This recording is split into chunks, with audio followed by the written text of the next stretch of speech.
यही बताया ना, यही बताया कि विदेश में भी मधेसियों को कोई पूछने वाला नहीं है, वहां पे भी मधेसियों का साथी, मधेसियों के लिए एक संगठन होना चाहिए। और एनआरएफ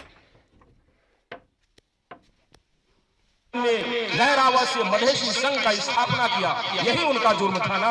इसीलिए डॉक्टर सीके राव को सबसे पहले अरेस्ट करवा करके, जेल में करवा करके उनके साथ दुर्व्यवहार करने का काम अगर सबसे पहले किया है तो ये कांग्रेसियों ने किया है।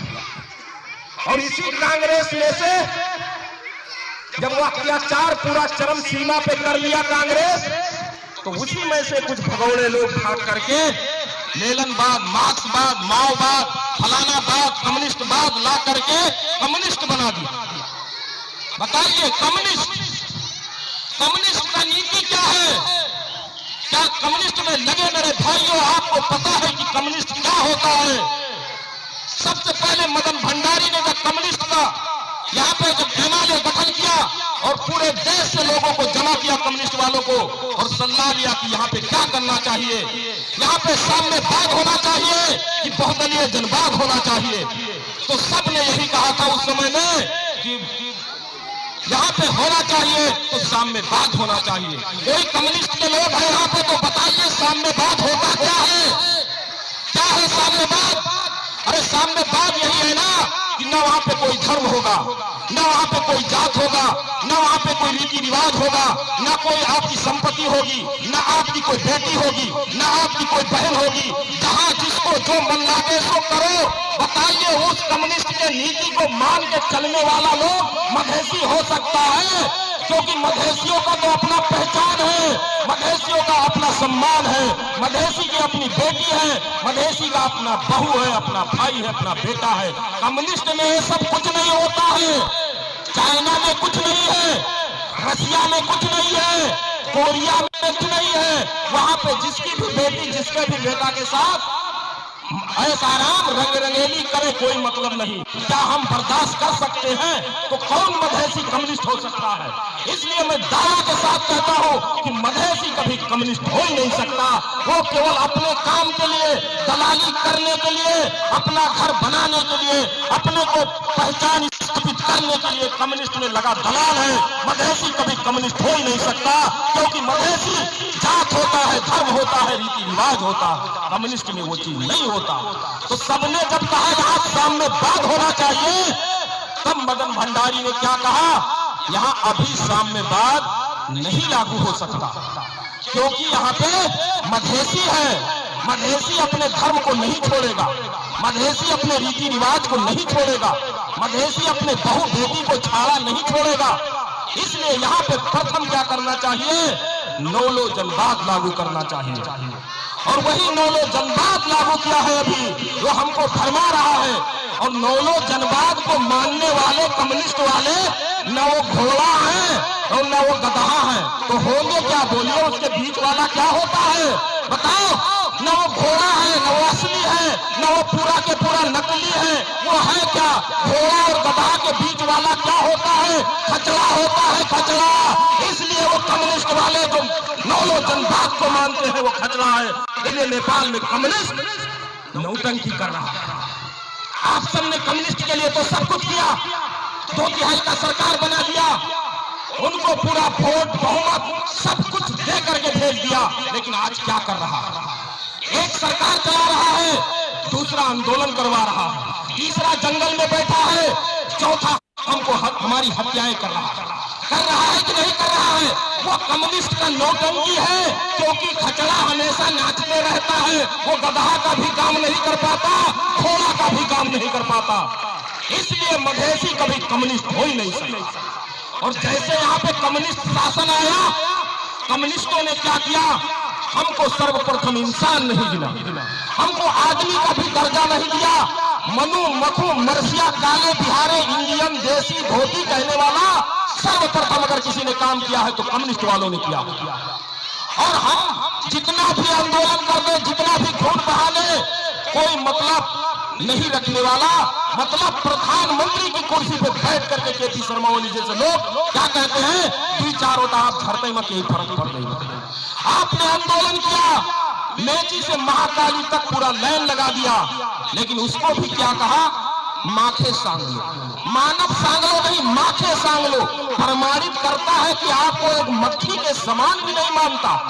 इंसान तो इंसान मक्खी के समान भी नहीं मान रहा है, और आप लोग बात छाती ठोक के कहते हो हम कम्युनिस्ट हैं। अरे आप कैसे कम्युनिस्ट हो? कम्युनिस्ट हो ही नहीं सकते, क्योंकि यहाँ पे कम्युनिस्ट मधेसी कभी हो ही नहीं सकता। मधेसी कम्युनिस्ट बन ही नहीं सकता। सिर्फ इतना नहीं कम्युनिस्ट वालों ने किया मेरे भाइयों, कम्युनिस्ट वाले इतना करते तो चलता, इसके बाद का अत्याचार देखिए। कांग्रेस ने तो आपकी संपत्ति बेची थी, कम्युनिस्ट ने पूरा कब्जा करवा दिया, पूरा के पूरा कब्जा करवाया। सुकुम्बासी, पुनर्वास, भूमि सुधार, वैज्ञानिक भूमि सुधार, गांव भर का अभियान जैसे नीति ला करके पूरा के पूरा मधेश का जंगल कटवा करके पहाड़ से लोगों को लाके बैठाने का काम किया। तो सर्वप्रथम कम्युनिस्टों ने 2024 साल में गांव भर का अभियान, कोई कम्युनिस्ट वाला होगा तो पूछिएगा कि कम्युनिस्ट का सबसे लोकप्रिय योजना क्या है, तो वो कहेगा गांव भर का अभियान। मुझसे भी कहा, हम भी बड़ा आश्चर्य पड़ गए, गांव भर का अभियान कितना लोकप्रिय है भैया। उसको जब अध्ययन किए तो उसमें क्या है, जो मधेश की जमीन बची खुची थी, जो जंगल था, वहां के गांव के जुमला जुमला कालीकोट डायलेक्ट से उनको ला करके बैठाया गया। वो भी कोई आए गए बैठ गए ऐसे नहीं, पूरा नीतिगत रूप में रीसेटलमेंट प्रोजेक्ट के तहत, अमेरिका का एक प्रोजेक्ट के तहत उनको ला करके बैठाया गया। सिर्फ बैठाया नहीं, 8 महीना फ्री में खाना खिलाया, हेलीकॉप्टर से उनका खाना देता था। 3 बीघा से लेकर के 8 बीघा तक के जमीन भी फ्री में दी गई, और उनको नागरिकता तो क्या, उनका सब चीज बना दिया। यहाँ हम लोग नौकरी के लिए तड़प रहे हैं, पूरे के पूरे अपने लोगों को ला करके यहाँ पे नौकरी जागीर में रख दिया। सिर्फ इतना नहीं किया, कम्युनिस्ट वालों ने और क्या किया, जो 40 साल पहले हम विदेश में नहीं जाते थे, आज एक घर से कमती में एक आदमी विदेश में जाने पर मजबूर करने वाला यही कम्युनिस्ट सरकार है। इतना बड़ा अत्याचार, इतना बड़ा दुराचार करने वाला काम अगर किसी ने किया तो एक कम्युनिस्ट वालों ने किया। मेरे भाइयों, सिर्फ इतना करता तो भी चलता, इससे ज्यादा भी क्या किया। यहाँ पे मधेसियों के पास जमीन नहीं है, सैकड़ा में 41 मुसलमान जिनके पास घर बनाने की जमीन नहीं है, सैकड़ा में 45 दलित ऐसे हैं जिनका अपना घर बनाने की जमीन नहीं है। लेकिन यहाँ पे जमीन दिया तो किसको दिया, बर्मा, भूटान, थाईलैंड, भारत के मेघालय, देहरादून, गढ़वाल से लाकर के पहाड़ी सबको यहाँ पे बैठा दिया, उनको फ्री में जमीन दिया, उनका घर बनवाया, उनको नागरिकता भी दी। आज हमारे नागरिकता पे संशय किया जाता है। अगर हम किसी कार्यालय में जाते हैं तो हमसे पूछा जाता है कहाँ बाटा आइस, कहाँ बाटा आइस का मतलब वही से विभेद शुरू, कहाँ बाटा आइस तो मतलब पारी बाटा आइस, उसके मानचित्र में, उसके दिमाग में वही चीज बैठ जाता। लेकिन अगर कोई टोपीधारी उधर वाला आता है तो उससे तो नहीं कहता कहाँ बाटा आइस, लेकिन हमसे वो पूछा जाता है। इतना बड़ा विभेद करने वाला अगर किसी ने किया तो यह कम्युनिस्ट वालों ने किया। और ये झूठ फूट की बात नहीं है, कोई कम्युनिस्ट, कोई कांग्रेस का नेता अगर गलत साबित कर दे तो मैं इस सुखीपुर से ही जाऊंगा नहीं, जो सजा देना होगा दे दीजिएगा, हमको मंजूर है। लेकिन हकीकत को स्वीकार कीजिए, सत्य को मानिए, क्योंकि विजय सत्य की होती है हमेशा। आप जितने बलशाली क्यों न हो, जितना अत्याचारी दुराचारी क्यों न हो, आपको हारना निश्चित है। और वो सुखीपुर की जनता बता चुकी है कि तुम्हारा हार निश्चित है। सिरहा के लोग बता चुके हैं कि अब तुम्हारा अत्याचार तुम्हारा चलने वाला नहीं है, क्योंकि ये बहुत रंग बिरंगे कम्युनिस्ट वाले होते हैं। कोई आता है तो गोली चलवाता है, कोई आता है तो काका कह देता है, और कोई आता है तो क्या कहता है, मलई का मधेश देखी लब पड़ी सके, और यहां से अगर चला जाता है उधर तो लब कायम छा कह देता है। चूकता कुछ नहीं है। और कोई बड़ा नेता वो जो आता है ना, यहाँ पे अगर किसी को काका बोल दिया, चाचा बोल दिया, तो हमारे चाचा लोग इतना प्रफुल्ल हो जाते हैं, इतना मस्त हो जाते हैं कि अरे इतना बड़ा नेता आके हमको चाचा बोल दिया, अब हम वोट देंगे तो उसी को देंगे। वो पहले निर्धारण कर लेते, जबकि वो चाचा को पता नहीं है कि ये सरकार चाहे वो कांग्रेस की हो चाहे कम्युनिस्ट की हो, ये है दोनों एक ही, ये एक ही है, दोनों एक ही पेड़ के दो साथी हैं, ये बाहर के नहीं है। तो इन्होंने कभी आपको खत्म करने के लिए ब्रह्मास्त्र का प्रयोग किया, तो अब वो प्रयोग कर रहे हैं, शब्द का प्रयोग कर रहे हैं, शब्द का बाण चला रहे हैं। आपको दादा दादी चाचा चाची सब कुछ कह देंगे, केवल किसके लिए? एक वोट लेने के लिए। इसलिए यह कम्युनिस्ट और कांग्रेस का आज एक और बड़ा भारी चक्रव्यूह चल रहा है। क्या चल रहा है? क्रियाशील सदस्यता वाला। अरे ऐसा जकड़ करके बांध देता है हमारे लोगों को, कहता है तुमको क्रियाशील सदस्य दे दिया, अब तो तुम हमारे पार्टी के पक्के आदमी हो गए।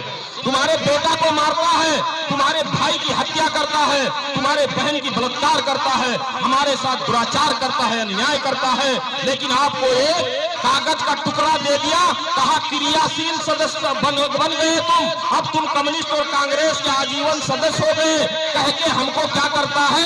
एक पत्र दे देता है। अरे मेरे सिराहा के भाइयों, सुखीपुर निवासियों, मेरे भाइयों, याद करो, जो कम्युनिस्ट और कांग्रेस ने क्रियाशील पत्र नहीं दिया है, वो इन बच्चों का, आपके बाल बच्चों का क्रियाकर्म करने का प्रमाण पत्र बना दिया है। इसलिए उस प्रमाण पत्र को जलाना ही होगा। यदि उस प्रमाण पत्र को इस सुखीपुर चौराहे पे नहीं जलाओगे तो इन बच्चों का भविष्य अभी बचा खुचा है, कल वो भी बाकी नहीं रह जाएगा। तब आप उस प्रमाण पत्र लेकर के आप क्रियाकर्म के लिए इनके दरवाजे पे भीख मांगोगे, ये भीख देने के लिए भी तैयार नहीं होगे।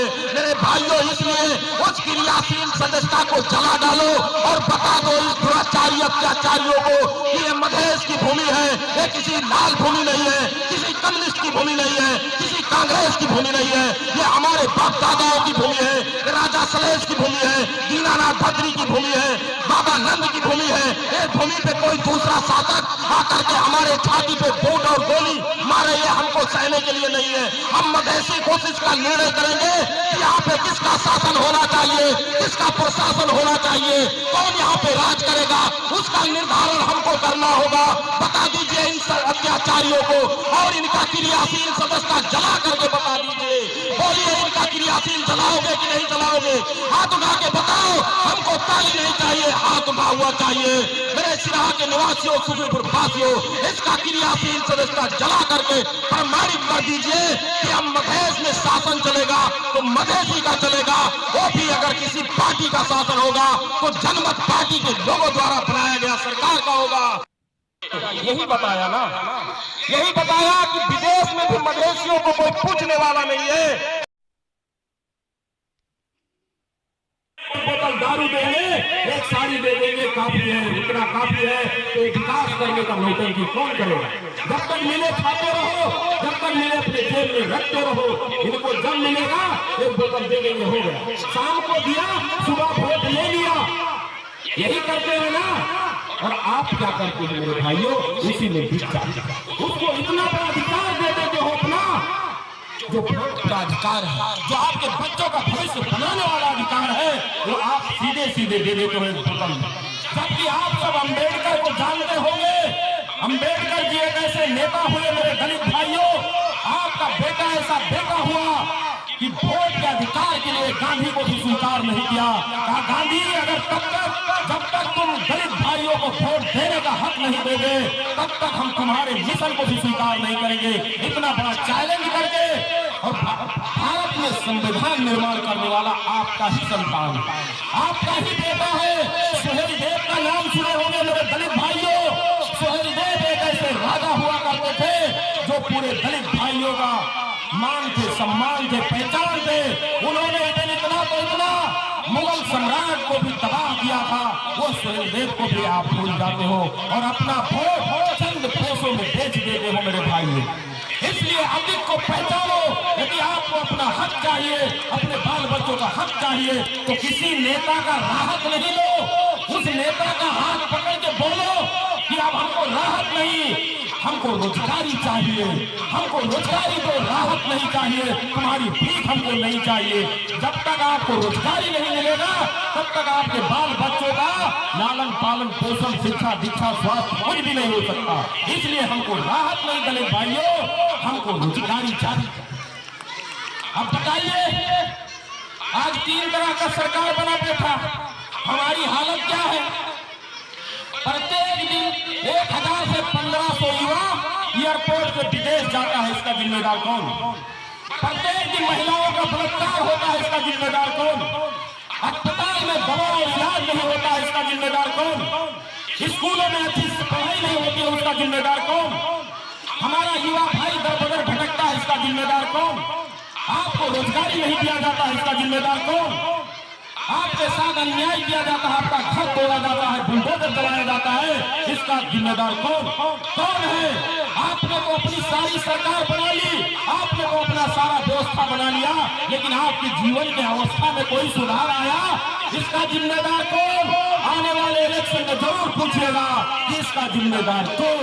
आज 1 वर्ष में प्रदेश नंबर 2 में 62 से ज्यादा दलित भाइयों की हत्या की जाती है, उसका जिम्मेदार कौन? प्रदेश नंबर 2 में 1 वर्ष में 168 महिलाओं का बलात्कार होता है, उसका जिम्मेदार कौन? प्रदेश नंबर 2 में सबसे ज्यादा गरीबी है, इसका जिम्मेदार कौन? प्रदेश नंबर 2 में सबसे ज्यादा बोलिए कौन है इसका जिम्मेदार? आपने तो सारी सरकारें बना ली, तो वो सरकार आप बनाए हैं केंद्र में जिसका व्याख्यान मैंने कर दिया कि वो आपके खून प्यासा है सरकार, वो आपका सरकार नहीं है, वो आतंकवादियों का सरकार है, वो इंसानों का सरकार नहीं है। क्योंकि पूरी दुनिया ने जिसको आतंकवादी कहा वो हमारा सरकार बना बैठा है, वो हमारे ऊपर शासन कर रहा है, वो सरकार हमारा हो ही नहीं सकता। और उसी सरकार में से उसी सरकार का बेटा, उसी सरकार का छोटा भाई हमारे उपेंद्र जी भी कम नहीं है।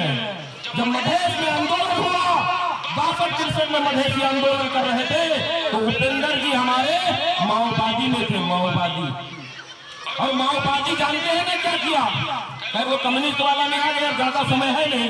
माओवादी ने तो इतना किया मेरे भाइयों कि आपको इतने ग्रुप में बांट दिया, इतने समूह में बांट दिया कि आप एक दूसरे का खून बहाए, आप एक दूसरे का चंदा लिए, आप एक दूसरे का गला काटे कि नहीं काटे। कहा ये दलित मुक्ति मोर्चा, ये मुस्लिम मुक्ति मोर्चा, ये मधेसी मुक्ति मोर्चा, ये थारू मुक्ति मोर्चा, इतना मोर्चा बना दिया। हम आपस में लड़ रहे हैं, हम आपस में भिड़ रहे हैं और कहा कि जाओ मधेसियों से चंदा अतन करो। हम ही लोग को एक दूसरे पे चंदा लगाने का काम किया और हम चंदा उठा के दिए किसको?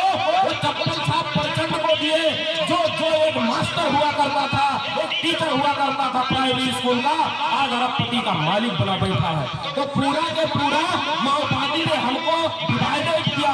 जिस प्रकार भारत में अंग्रेजों ने नीति लाया था डिवाइडेड एंड रूल, फोड़ो और राज करो, इसी प्रकार ये माओवादी ने क्या किया? इन मधेसियों को फोड़ो और राज करो। वही क्या आज बड़े दुख के साथ कहना पड़ता है कि इस सुखी नगर पालिका में, इस सिराहा में भी वो कम्युनिस्ट आकर के जीत के चला जाता। धिक्कार की बात है, ये हमारे आत्मसम्मान के खिलाफ की बात है कि जिसको हमारे पूर्वजों ने निशाचर कहा, वो निशाचर लोग आज हमारे ऊपर शासन करते हैं। इतने अच्छे विद्वान लोगों के ऊपर वो लोग राज करते हैं। वह माओवादी ने किया मेरे भाई, और उसी माओवादी में रहे उपेंद्र जी। जब इनको मंत्री नहीं बनाया, जब वहां से लात मारा, तो ये आकर के मधेसी जन अधिकार फोरम बना लिया। और उसी कांग्रेस में रहे बाबा महंत ठाकुर जी, विज्ञान प्रौद्योगिकी के मंत्री थे मेरे भाइयों। जब मधेश आंदोलन हुआ था, विज्ञान और प्रौद्योगिकी के मंत्री थे। क्या कहते थे? मधेश का आंदोलन तो पानी का बुलबुला है, पानी का बुलबुला, एक दो फूटेगा मधेसी चुप। लेकिन जब देखा मेरे भाई 54 से ज्यादा मेरे भाई अपनी जान दे दिया, हजारों से ज्यादा अपांग हो गए, सैकड़ों जेल में चले गए, तो वहां से भाग के तमालूका गठन किया। वही विजय कुमार गच्छदार तो वहां से भागे, विजय गद्दार जी वहां से भागे और यहाँ पे बना लिए, वो भी आ गए उसी फोरम में। और वहीं पे रहे सौद सिंह भंडारी, वहीं पे रहे फलाने चिलाने जितने हैं, छक्का पंजा वाले जितने हैं, ये सब भाग भाग के आकर के यहाँ पे एक सिंडिकेट खड़ा किया, एक ग्रुप खड़ा किया, लुटेरों का एक संगठन बनाया और जोड़ दिया हमारे सेंटिमेंट से। कहा मधेसी हो तुम, मधेसियों को ही वोट दो वरना सब तबाह हो जाएगा, बर्बाद बर्बाद हो जाए। और हमारा वोट लेकर के बेचने का काम किसको किया? वही शासकों को किया। आप यहाँ आंदोलन करते हैं, राजेंद्र महतो जैसे लोग, जैसे तस्कर लोग यहाँ आपको आंदोलन करके छोड़ देता है और काठमांडू में जाके विद्या देवी भंडारी को राष्ट्रपति बना के चला। और उपेंद्र यादव जैसे लोग रात भर दिन भर आपसे आंदोलन करवाते हैं और इनके चिमचा बेलचा जितने थे वो रात भर तेल का तस्करी करते थे। और यही उपेंद्र यादव जी कहते थे जब तक संविधान पुनर्लेखन नहीं होगा तब तक हम चुनाव में नहीं जाएंगे। हमारे 60 भाई मारे गए और ये चुनाव में भी चला और फिर चुनाव में नहीं गया। जिस कम्युनिस्ट पार्टी जिस केपी ओली के विरुद्ध में आंदोलन करवा रहे थे उसी के साथ जाके वो प्रधानमंत्री बन गए। और फिर वो प्रधानमंत्री नहीं बने मेरे भाइयों।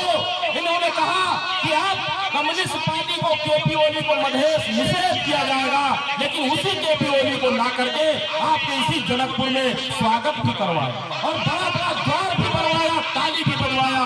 बोलिए ये हमारा सरकार हो सकता है? ये हमारे लोग हो सकते हैं क्या? ये हमारा सरकार कभी हो सकता है? इसलिए ये भी उन्हीं के द्वारा भेजे गए दूतों का संगठन है, उन्हीं के एजेंटों का संगठन है, उन्हीं के शाखा संतानों का ये संगठन है जो आज जस्पा बना हुआ है। ये मधेसियों का संगठन नहीं है, क्योंकि ये आए वहीं से हैं और जा भी वही रहे हैं। आप देख रहे विजय गद्दार, विजय गद्दार जैसे लोग चले गए ना, अब इनकी बारी है। अब कभी आप लोग समाचार में भी सुनते होंगे कि राजेंद्र महतो केपी ओली के साथ जाने की तैयारी, उपेंद्र यादव फलाने ओली के साथ जाने की तैयारी, मोहन ठाकुर कांग्रेस में मिलने की तैयारी कर रहा है कि नहीं कर रहा है? तो भैया जिसका बेटा होगा उसी के घर में जाएगा ना, दूसरे से अंश मांगने थोड़ी जाएगा। तो ये तो है उन्हीं के शाखा संतान और उन्हीं के दूत है, उन्हीं के एजेंट है, वही काम कर रहे हैं। ये करना स्वाभाविक भी है, क्योंकि यही तो प्रकृति का नियम है। तो अभी तक खास करके कहिए अगर एक शब्द में कहा जाए, देखिए झूठ हम नहीं बोलते, ये जनमत वाली झूठ नहीं बोल रहे, हम नेता खानदानी नहीं। हम लोगों ने जो कुछ किया यही जनमत पार्टी के लिए किया, आपके लिए किया। हम लोग झूठ नहीं बोलते हैं कि एक शब्द में कहा जाए तो नेपाल में अभी तक जनता के लिए कोई पार्टी भी नहीं बना है, केवल बना है तो एक सिंडिकेट बना है, एक दूसरे के विरुद्ध में बना हुआ संगठन है। यहाँ पे कोई पार्टी नहीं बनी। जैसे आप देख लीजिए राजा के विरुद्ध में 1903 से क्या हुआ, यहाँ पे 1903 में राणा शासन आया और किसके विरुद्ध में आया? राजा के विरुद्ध में आया। और उसी राणा के विरुद्ध में क्या बना? नेपाली कांग्रेस बना। और उसी नेपाली कांग्रेस के विरुद्ध में क्या बना? कम्युनिस्ट बना। और उसी हिमालय के विरुद्ध में क्या बना? माओवादी बना। और उसी माओवादी कम्युनिस्ट के विरुद्ध में क्या बना? मधेसी जन अधिकार फोरम बना। तो यहाँ जनता के लिए कौन पार्टी बनी है? यहाँ तो नेता अपने कुर्सी के लिए हमको यहाँ नहीं मिला तो हम दूसरा घर बना लेते हैं, उस तरीके से यहाँ पे पार्टी बनाई गई। जनता के लिए कोई पार्टी नहीं बना। अब जनता के लिए बना है तो केवल जनमत पार्टी है, दूसरा कोई नहीं है। और हम सब जनता से पूछ करके पार्टी बनाए हैं, इसलिए अधिवेशन कर रहे हैं। किसी पार्टी ने वार्ड का अधिवेशन, गांव का अधिवेशन, नगर का अधिवेशन, क्षेत्र का अधिवेशन करके दिखाया? हम सब तो वही कर रहे हैं, क्योंकि हम सब जनता के लिए हैं, क्योंकि जनता हमारा, हमारे बाप दादा हैं, हमारे भाई हैं, हमारी माताएं हैं, हमारे बहने हैं, उनको हम कैसे छोड़ेंगे भाई? अपने को यदि छोड़ दिए, सिराहा से चुनाव लड़ते हैं तो कभी सत्तरी चले जाते हैं, और जब सत्तरियों से नहीं हुआ तो अब पता नहीं कहीं हो सकता है सिराहा में चले आए फिर से। इसलिए ऐसे भगौरों से सावधान रहिएगा। हम लोग आपके हैं, आपके बेटा है, आपके बच्चे हैं। यदि हमारी बात में कोई गलती भी हो तो आप लोग बैठा के सुझाव दीजिए, झापड़ मार के दीजिए सुझाव, हम लोग को स्वीकार है। लेकिन इन आतंकवादियों का सरकार मधेश की मिट्टी पे अगर गर्जे वो हमको स्वीकार नहीं है। कि मधेसी हमेशा से शेर रहा है और वो अपनी शेर वाली दहाड़ को फिर से मधेश में गर्जन करना चाहता है। उसके लिए जनता की सरकार चाहिए। अभी तक क्या है? नेताओं की सरकार है। अभी तक क्या है? कर्मचारियों का सरकार है, जनता का सरकार नहीं है। इसलिए हम सब ने क्या कहा था इन लोगों से, क्योंकि वोट तो आपसे लेते हैं, आंदोलन आपसे करवाते हैं, नाकाबंदी आपसे करवाते हैं, लेकिन वो वोट लेकर के सांसद किसको बनाते हैं? नरमाया ढकाल को सांसद बनाते हैं। ये लोग जिसका नाम है आपने इसमें है, वैसे लोगों को सांसद बनाते हैं, अपने साली संगिनी को बनाते हैं, और उससे भी जब पूरा नहीं होता है तो अपने गर्लफ्रेंड प्रेमिका को भी सांसद बना देते हैं। लेकिन मेरे भाई को जो आंदोलन करता है, इनके खून पसीना बहाता है, इनके लिए मंच बनाता है, पर्चा लगाता है, वैसे युवा भाइयों के लिए लोग कुछ भी नहीं करते और करेंगे भी नहीं। याद कीजिए, अब इस भ्रम में आप लोग छोड़ दीजिए कि ये कम्युनिस्ट, कांग्रेस, जसपा युवा सबको मौका देगा, चांस देगा, आप लोग भूल जाइए।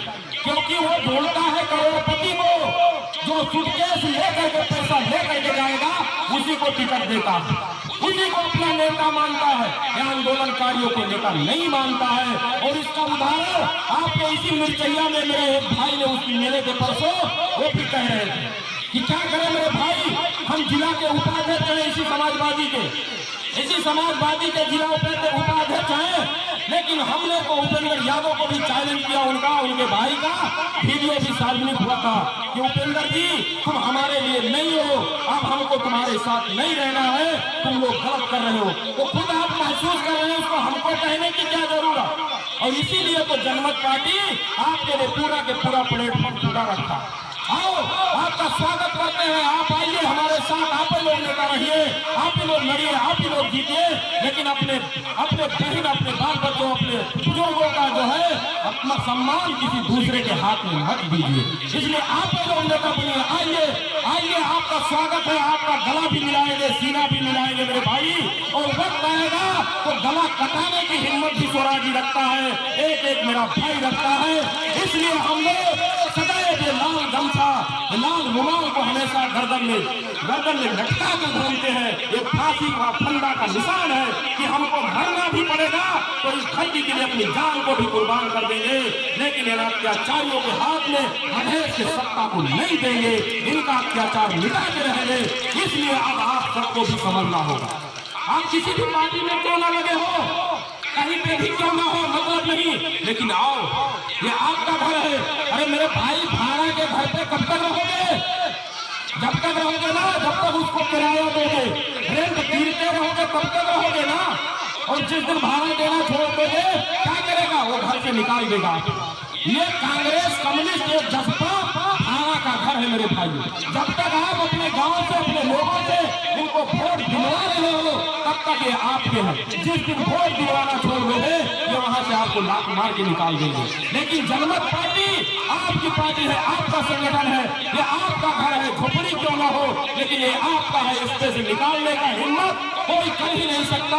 इसलिए निसंकोच आप सब उनका क्रियाशील सदस्यता जमा करके और जनमत पार्टी में पूरा के पूरा लगिए। आप जिस काबिल में हो उस काबिल पे रहिए, नेता बनिए, सब कुछ कीजिए, लेकिन शर्त एक है, जनता राज लागू करना होगा, प्रदेश की समस्या का समाधान करना होगा। छोटा सा बात, कैसे समाधान करोगे? जनता राज क्या है? कुछ लोग यहाँ पे होंगे तो जब हम लोग चले जाएंगे ना, तब वो यहाँ पे कहेंगे, कुछ लोग को बुला के कहेंगे जनता राज रोजगारी करता है, इसके घर में रोजगारी भरा है, 10 के रोज रोजगारी बांध के लाए तो दे देंगे। ये क्या है जनता राज? ये तो सब वैसे है कहेगा, सब वैसे हैं, जैसे थे वैसे हैं कहेगा। इसलिए उनको भी बताना चाहता हूँ कि जनता राज क्या है। आज एक वार्ड में आपको, वार्ड कार्यालय में आपको जाना पड़ता, सिफारिश लेने के लिए जाना पड़ता, आपको जन्मदाता, ब्याहदाता, कोई भी चीज हो जाना ही पड़ता। वहां पे आपके साथ क्या होता है? अब तो लाइन लगना पड़ता, नेता सबका जो हाथ जोड़ना पड़ता, कर्मचारी को घूस भी देना पड़ता, तब जाकर के आपको एक सिफारिश मिलता। लेकिन उसी जगह पे एक रूम बना दिया जाए, एक कोठा बना दिया जाए, उसमें सोफा कुर्सी रख दिया जाए, एक कर्मचारी रख दिया जाए। जो लोग भी उसमें सिफारिश लेने के लिए जाते हैं, वो कर्मचारी का काम पहले उनको बैठाओ, अच्छे चाचा चाची भैया भाभी जो भी हो जाए उनको पहले बैठाओ, एक गिलास पानी पिलाओ, उसके बाद पूछो आपको क्या चाहिए, कहेंगे हमको सिफारिश चाहिए। तो नागरिकता लाए हो? लाए। फोटोकॉपी है? नहीं है, तुरंत फोटोकॉपी जीतो। वही रुपया 3 रुपया ले लो फोटोकॉपी का, लेकिन वो बैठे हैं, उनका फोटोकॉपी होना चाहिए। फोटो है? नहीं है, तुरंत फोटो खींचो। 40 रुपया ले लो, लेकिन उनको फोटो तुरंत लो। और वो चाचा बैठे हैं, वो कर्मचारी क्या करेगा? सिफारिश करा के लाके उनको हाथ में दे देगा। ये क्या है? इसके लिए क्या चाहिए? कौन सा बजट चाहिए? कौन सा आसमान को खोलिए तो कौन सा जमीन को फोड़ करके पानी निकालना अभी का वार्ड अध्यक्ष चाहे तो अभी भी कर सकता। इसी को तो जनता राज कहा जाता है, जहाँ पे लोगों का एहसास हो, हमको मालूम पड़े, हमारे बुजुर्गों को मालूम हो, हमारी माताएं बहनों को मालूम हो कि ये हमारा सरकार है, यहाँ पे हमारे लोग हैं। जिस दिन उनको एहसास हो जाए वही तो जनता राज है। और उतना नहीं, उस कार्यालय में एक टेलीविजन लगा दिया जाए और उसमें नियम कानून की बात बताई जाए कि आपको जन्मदाता कैसे बनेगा, कितने दिन में बनाना है, आपको ब्याह कैसे बनेगा, कब बनाना है, नागरिकता कैसे बनेगा। यदि टेलीविजन में वो दिखा रहा है तो वो चाचा चाची का टाइम भी पास हो जाएगा, उनको मालूम भी होगा कि ये प्रक्रिया हमको अपनाना है। और ये याद कीजिए, आज रोड विस्तार के नाम पे मधेसियों का घर गिराया जाता है, दलित की बस्ती तोड़ी जाती है। क्या वो रोड विस्तार का योजना आज का योजना है? 10 वर्ष 20 वर्ष पहले का योजना है। डॉक्टर बाबूराव भट्टराई जब प्रधानमंत्री थे उस समय का योजना है। लेकिन आज से 10 वर्ष पहले किसी ने जाके मधेसियों के गांव में बताता कि इतना छोड़ के आपको घर बनाना है तो किसी का घर गिरता, किसी की दीवार टूटती। आज वो बेचारा गरीब इतना मेहनत से पैसा कमा के ईटा का दीवार बना लिया है, उस पे बुलडोजर चला रहा है। और कौन चला रहा है? जो अपने को सर्वहारा वर्ग की पार्टी कम्युनिस्ट पार्टी कह रही है, वो लोग बुलडोजर चला रहा है, चला के गिरा रहा है। यदि 10 वर्ष पहले चीज बता दिया जाता तो किसी का घर नहीं गिरता, सब सुरक्षित रहते। इसी को तो जनता राज कहा जाता है। रोजगारी की बात, यहाँ पैसा की कमी नहीं है मेरे भाइयों। एक नगर पालिका में 50 करोड़ से ज्यादा बजट है, एक वार्ड में 1 करोड़ से ज्यादा बजट है। पैसा की यहाँ पे कमी नहीं है। और पैसा की बात जब किया जाए तो यहाँ के जो वार्ड मेयर साहब जो होंगे वो लाखों रुपया का प्लॉट रखते हैं, वो करोड़ों की गाड़ी चलते हैं। वो पैसा के नाम पे तेल का जो है बिल बना करके पैसा लूटते हैं। याद कीजिए इस बात को, आप लोग गौर कीजिए कि एक जो आपका वार्ड अध्यक्ष है उसने तेल में कितने पैसा का बिल बनाता। एक दिन में वो 50-60 किलोमीटर गाड़ी मेरी चली कहते वो बिल बनाता। वो कहाँ चलता है आप लोग पूछेगा कि तो भाई पानी में तो नहीं चलता है, या आसमान में ही उड़ता होगा कहीं पे।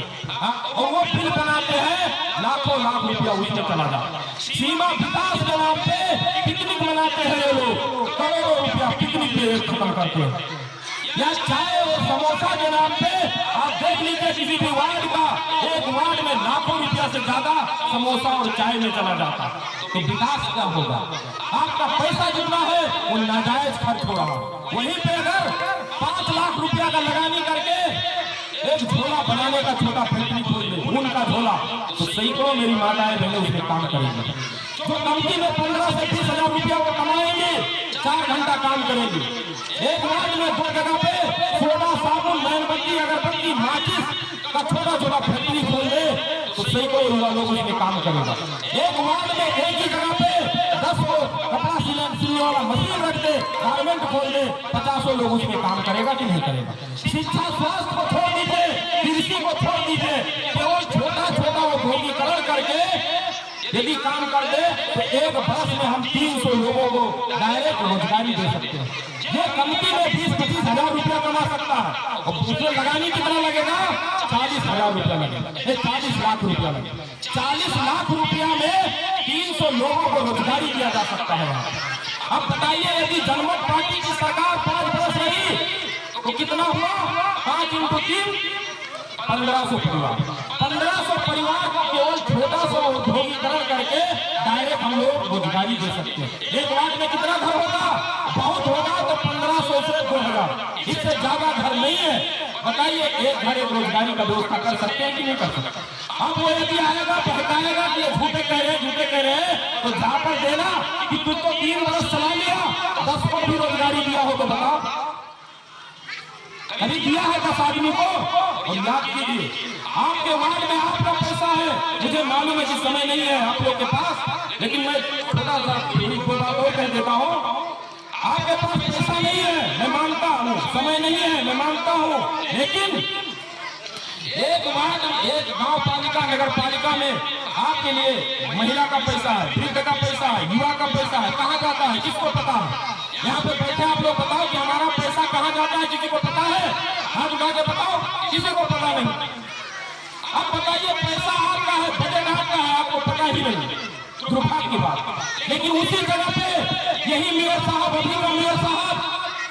यदि सब घर में एक मोबाइल का सिम वितरण कर दे और वो सारे नंबर अपने कार्यालय के डिवाइस में रखे और वहां से एक मैसेज लिख के भेज दे कि युवा का पैसा यहाँ पे खर्च होने जा रहा है, तो आप अपने घर में बैठ के उसको पढ़ लेंगे कि नहीं? और उसमें ऑप्शन भी रहेगा ठीक या बेठीक, आप ठीक में टिक लगा दीजिए, बेठीक में टिक लगा दीजिए, वो सारा मैसेज उसके कार्यालय में पहुंचेगा।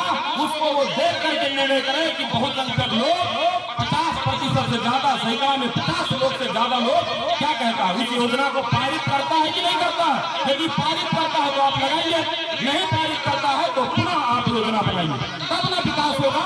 इसी को प्रत्यक्ष लोकतंत्र कहा जाता है कि हर चीज जनता से पूछ करके किया जाए। इसको पूछने में कौन सा अपराध है बताइए?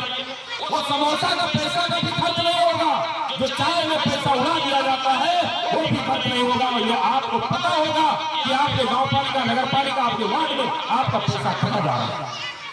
यहीं पे लोग ठंडी से मरता है, गर्मी से मरता है, कपड़ा नहीं होता उससे मरता है, कोई व्यवस्था नहीं है। लेकिन यहीं पे एक नगर भवन बना दिया जाए, सुखीपुर नगर भवन बना दिया जाए, 10 लाख 20 लाख 50 लाख लगेगा ना, कोई बात नहीं, एक भवन बना दिया जाए और कहा जाए जिसके पास कोई व्यवस्था नहीं है वो आके यहाँ पे रहे, रहने का भी व्यवस्था है, खाना की व्यवस्था है, कपड़ा का भी व्यवस्था है, लेकिन उसको 8 घंटा अनिवार्य काम भी करना पड़ेगा।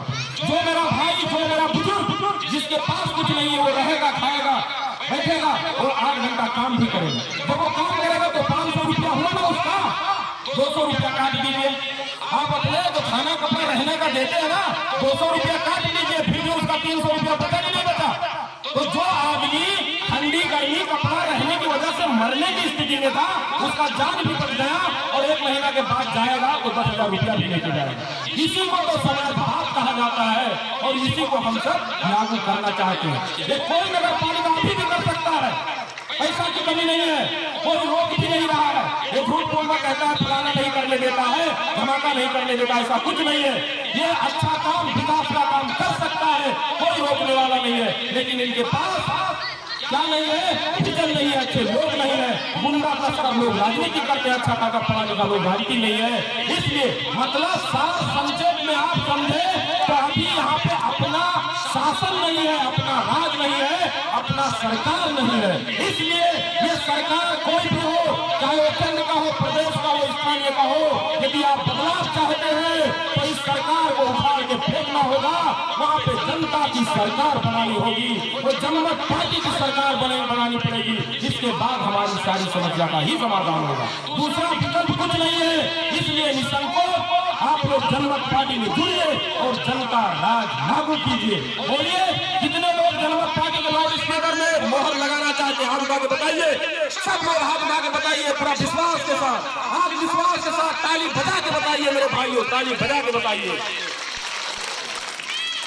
तो आप जरूरी है, यदि आप अपने बाल बच्चों का भविष्य देखना चाहते हैं, इनको यहीं पे रोजगारी देना चाहते हैं, तो निसंकोच जनमत पार्टी के कैंडिडेट को, प्रत्याशी को आने वाले चुनाव में, चाहे वो चुनाव बैसाख 17 गते हो, चाहे वो 2 महीना के बाद हो, 6 महीना के बाद हो, आने वाले चुनाव में अपने वोट का सही इस्तेमाल करके जनमत पार्टी को विजय कराना है। और वोट ऐसा चीज होता है मेरे भाइयों, 2 धारी तलवार होता है, 2 धारी। वोट ऐसा चीज होता है, यदि सही जगह पे गिरेगी तो आबाद करेगी, खुशहाल करेगी। यदि गलत जगह पे वोट का इस्तेमाल कर दिए तो हमेशा खून खराबा करेगी। एक कम्युनिस्ट कांग्रेस हमेशा से खून का प्यासे लोगों का संगठन है, इसलिए खून के प्यासे दलालों को अपने वोट से बहिष्कार करना होगा। कैसे करोगे? जैसे दशानंद रावण की हालत हुई, 10 सिर होते हुए भी रावण का बंद नहीं हो रहा था, क्योंकि उसका सिर काटोगे मरेगा नहीं, उसके देह पे बांध मारोगे खत्म नहीं होगा। तो सही जगह पे निशाना लगाना होगा। सही जगह कहाँ है? उसके नाभि में तीर मारना होगा, क्योंकि उसका प्राण नाभि में है, तब जाकर के रावण का अंत होता है। इसी प्रकार इन नेताओं का प्राण कहाँ पे है? ये चाहे कम्युनिस्ट हो, चाहे कांग्रेस हो, जसपा हो, कोई भी हो, ये सबका प्राण इनके वोट में है, आपके वोट में है। इसलिए उस वोट का निशाना सही लगाइए, इन अत्याचारियों को यहाँ से विदा कीजिए, एकदम ताली बजा के विदा कीजिए। बजाइए ताली, यहाँ से विदा हो गए नेता, कम्युनिस्ट, कांग्रेस, जसपा सब विदा पैदा हो गई। जय मधेश, जय जगन्नाथ, जय जगन्नाथ। जानते हैं ना, इनको एक बोतल दारू देंगे, एक साड़ी दे देंगे, काफी है।